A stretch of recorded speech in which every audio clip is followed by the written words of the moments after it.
So our fall round of safe courses is happening. This is really quite loud, isn't it? No? And a reflection came in to a course that I'm facilitating, and it's just so striking that I asked permission of the author to share this. And she said, yes, of course, if it's going to be helpful. And then she kept supplying me with more questions to my answers. So please remember that we're all at our own place when we hear the teachings. This individual has done a huge amount of work before encountering these particular teachings. And so as you'll hear, she was really ripe for what she encountered in the second week of SAFE.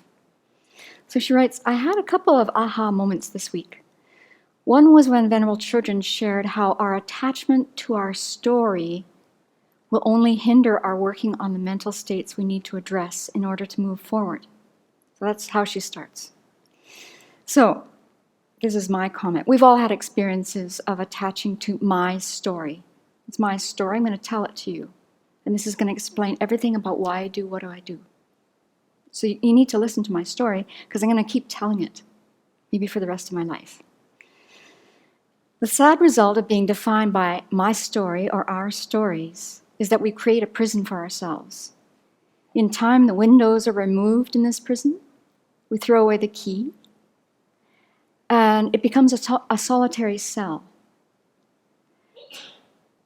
And there's the potential for us to live the remainder of our life with a narrow view of ourselves that keeps shrinking. And it brings tremendous mental pain and diminishing opportunities to be open and receptive to learning new ways of breaking out of the self-imposed prison.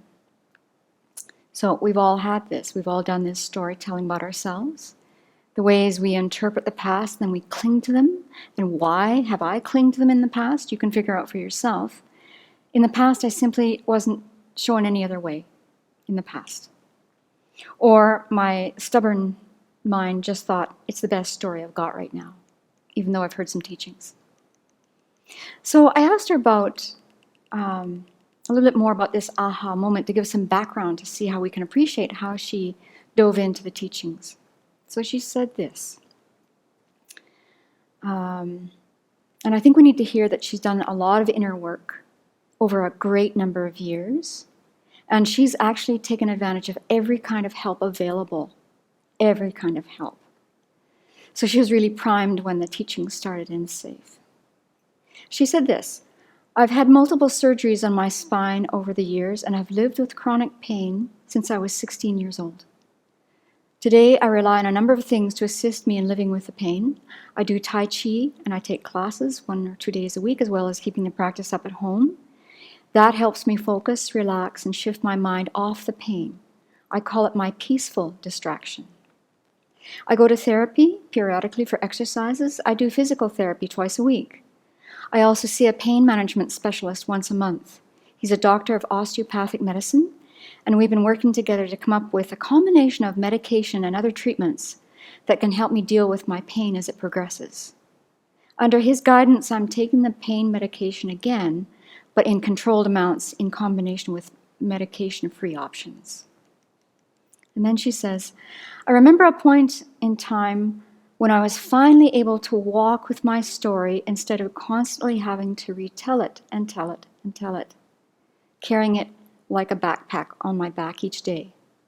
I had an experience about 12 years ago when I went through a drug rehab program to learn to live with chronic pain off opioids. Through meditation, I came to an awareness of pain that finally allowed me to live in communion with it, not fighting it, not fighting to stop it, not agonizing over it, just coming to a gentle awareness and acceptance of it. My mindset surrounding it quieted to an understanding that it simply existed, it just was, no more, no less. Today, when I start from there, it's so much easier for me to address it and be with it, allow it to be part of my meditation and part of my life. As strange as it may sound, over the years, it's become like a cranky old friend. Like my story, I don't have to retell it and retell it. It doesn't define who I am. It's simply just a part of my day, and it only gets as much energy as I allow it to have.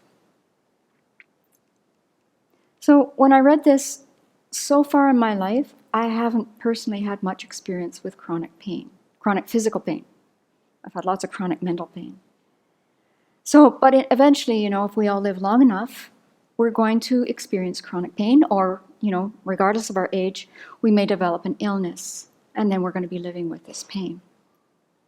So personally, I want to take inspiration from this example and appreciate Venerable Chödrön's words of advice to Venerable Sankirti the other day, just to simply see everything that happens to us as an opportunity for practice, so that whenever we have some kind of physical pain or illness, we look at it and we have this other perspective, and we realize that it's actually not so bad.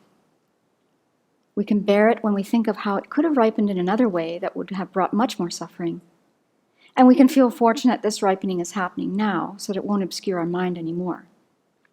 Now, having said that, every circumstance for each person is unique, and we have to work through it in our own way with lots of help.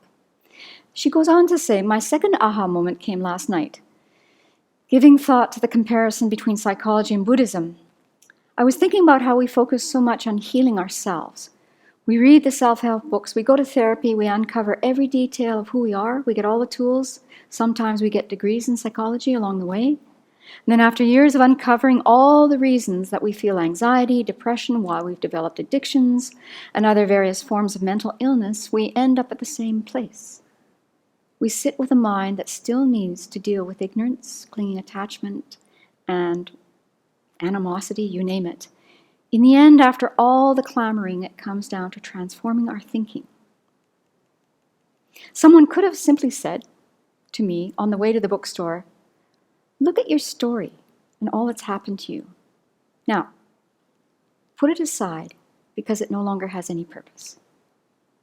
All the self-help books in the world, all the years of therapy, talking about the sexual abuse I endured as a child, my neglectful parents, PTSD, even my psychology degree, are not going to change the fact that I simply need to deal with my self-grasping ignorance and self-centered attitudes. And until I learn to transform these mental states, I will not subdue the craving and stop the suffering. It was actually humbling to think that it was so simple, yet took me a lifetime of struggle to finally hear it. Well, actually, I don't think it's so simple. And this woman was working very, very hard for decades. She was priming herself to hear those words. So, we shouldn't ever discount that part of our effort. Let's see. She goes on to say, I put the two aha moments together because they register the same in my head. Both of these are monumental moments in times of my life, either in spans of time or intensity of event, and yet the answer at the end of the struggle of both is so simple. Whether it's chronic pain or difficult past or challenging present moment, it just simply is. It exists. I don't have to grasp at it or identify with it or carry it on my back or recount it to the world. I don't have to criticize it or make judgments about it. I don't have to observe it. I just have to observe it and understand that these are mental states or afflictions, and that I can deal with these through Dharma teachings and meditation and move on. I feel this gradual movement of my mind and heart opening to ideas and thoughts that have not been there before. So I'm rejoicing at her efforts so far, so early, I think, in her Dharma practice. But really, let's remind ourselves that, we saw the example with planting grass seed this summer over at Prajna Cottage. The soil is really lousy over there, and we thought by just scratching the surface and throwing some seeds on top and giving it water would work. There was a pretty pathetic outcome, really grim.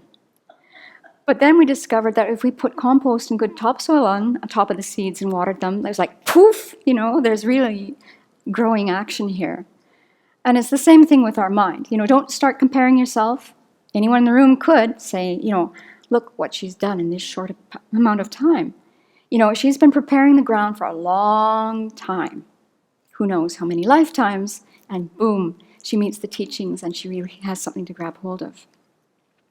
So I'm rejoicing in her dedication to her healing, her fortitude and her generosity in allowing her process to be shared, to bring hope and encouragement to all of us who are maybe still telling our stories, still being defined by our stories, and how we can make use of all the resources that we have, especially the Dharma, and bring transformation and peace to our mind.